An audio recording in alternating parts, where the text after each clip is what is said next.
Hey guys, welcome back to Roller's Return, and obviously we've managed to get a few skating videos in this last week or so, but I thought now would be a good opportunity to do another product review, mostly because I've changed my mind again on my skates.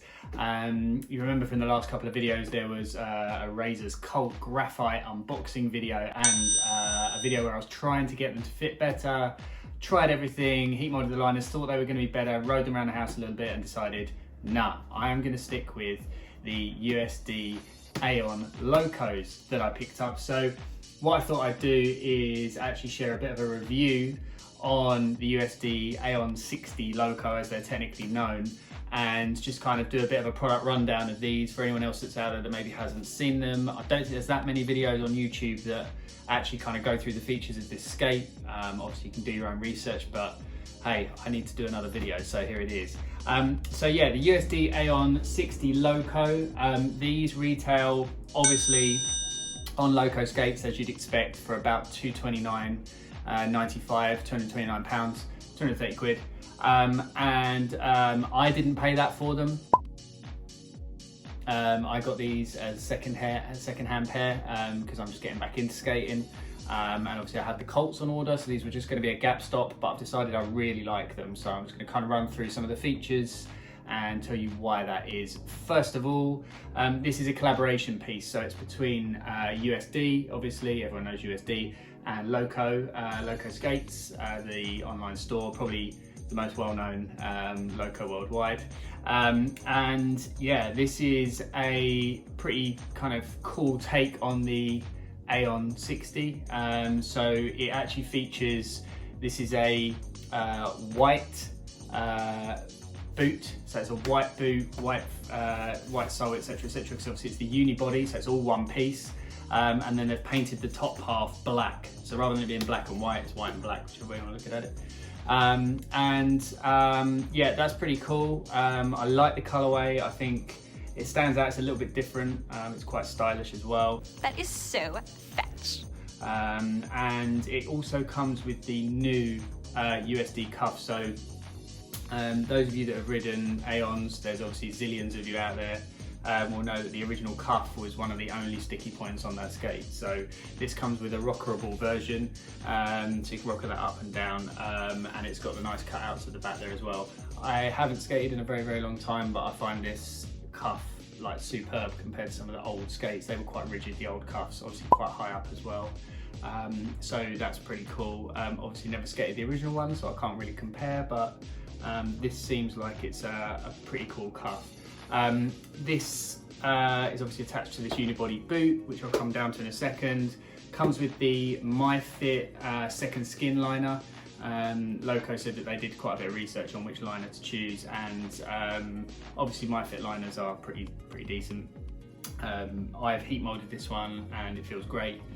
It's quite thin, so I've got the slightly smaller boot here. Those of you that saw the other videos, I'm sort of a 9.5, sort of a 10, depending on what I'm wearing, and skates obviously sometimes size up, size down, but these fit pretty true to size. These are actually a 9 to 9.5, and I am a 9.5, so I'm on the bigger side of that, and they still fit great compared to the Colts that I had before. So these fit great, they're heat molded, and they feel comfy AF, which is cool.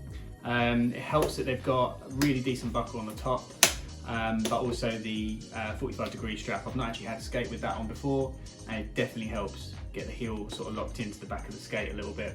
Lock and load! I was skating for about, I think we were skating for about 3 hours on Sunday, and after a while it definitely took that whole 3 hours for my feet, the soles of my feet, to actually start hurting from the impact. Obviously I'm a bit rusty, but I think if it didn't have the heel strap, that would have been a lot sooner, because there is that little bit of play and a little bit of movement obviously in your foot, and that does definitely help keep your foot kind of locked into position, which is super cool. Down to obviously the boot, the laces, they say they're fairly cosmetic, but I think if you do them tight enough, it does help just give you that little bit of snugness around the top of your foot, depending on whether you've got sort of a narrower foot, which I have. And then you go down to obviously the sole area. Again, it's not UFS, it's all unibody, so it's all one piece. Sole area on these is absolutely monster, which hopefully you can see there, on the positive and the negative side, so positive side, negative side. Awesome groove here as well in terms of the backside plate, and as with most of the kind of Aeons, they've got that staggered wheel setup with this kind of the way that the frame is built to kind of avoid wheel bite. For those of you that normally ride anti-rocker, now I have to admit I'm only just getting back into it and my technique is going to be absolutely terrible, and I've tried a couple of front sides, a couple of royales, and I have got stuck a couple of times on boxes rather than on kind of coping or just rails. On rails I'm sure it's absolutely fine, but with a box obviously you've got that extra potential for wheel bite, and I think riding these anti-rocket, as though most people say that's kind of pointless because of the way it's set up, I actually think I might try that, so we'll see. Coming down, we've got the Kaiser hardware bolting in the wheels. These are the USD Aeon, they're kind of their own sort of own brand wheels, if you like. The standard 61mm 90A hardness. They are 61mm as opposed to, obviously they're called a 60 because they're supposed to take a 60. They've obviously got the part of the unibody is that they've got that cutout there to enable you to take slightly bigger wheels. I've actually just got some 58mm wheels ordered, just to see if that rides any different, because these are secondhand, they've had some wear and they're going a bit wonky already. But also just in time for the spring. I'm thinking some new wheels will give these another lease of life, if you like. And yeah, these run ABEX 7 bearings. Not sure if I just mentioned that. So back in the day, obviously everyone wanted the higher ABEX, the better, etc, etc. I've heard that's a bit of a myth, but I mean by and large that is standard. So I've not had ABEX 7s before. I think the fastest I've had before on like some Solomons back in the day was some ABEX 5s. So they're pretty quick. I am probably struggling to get speed out of ramps and stuff because my technique is so poor at the moment. So I'm hoping that that balance between the ABEX 7s and some better technique over the next few months will help improve that. But they're pretty quick. They're a flat setup, so obviously they're going to be quick and decent on ramps. Yeah, and I've ridden these 2-3 times now, and they're pretty awesome. So back in the day I was never, I'd say I was actually more of a ramp guy than a grind guy. I prefer to try and get some air out of ramps and stuff. That technique is evading me after a couple of sessions at the moment, probably just from bottling it more than anything.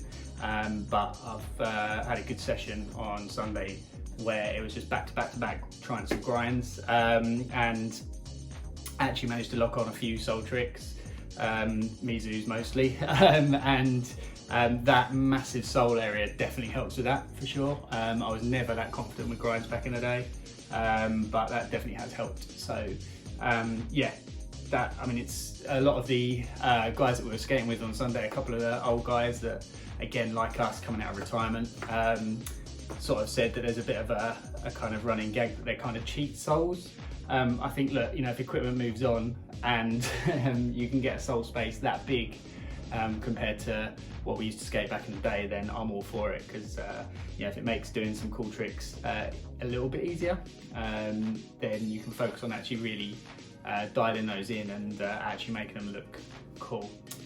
So yeah, that is my very quick rundown of the USD Aeon 60 Loco. I'm loving these at the moment.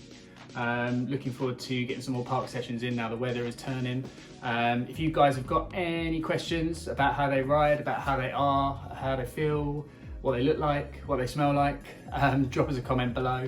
And if you've got any questions about like the bits and bobs on them, then obviously drop those in as well. If you ride these, or if you ride the other USD Aeons, so a couple of the guys that I skate with have got the Lomax, a couple of them have got the Team 60, the sort of the pro model, and they're all raving about them. But if you've got another version, or you want to know, you've got any comments on them, then drop it in the comments below. Let us know what you think. Yeah, so that's another product video done. USD Aeon 60 Loco.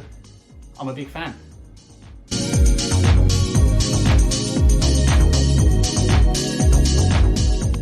If you've enjoyed this video, make sure you give us a like, a comment, a subscribe, Turn on the notification bell as well so that you get notified when we post new videos. We should be getting another session at the skate parks this weekend, so we'll do another video over the weekend as well. Thanks for following us, thanks for subscribing if you do already, and yeah, that's it. Rollers return. Cheers.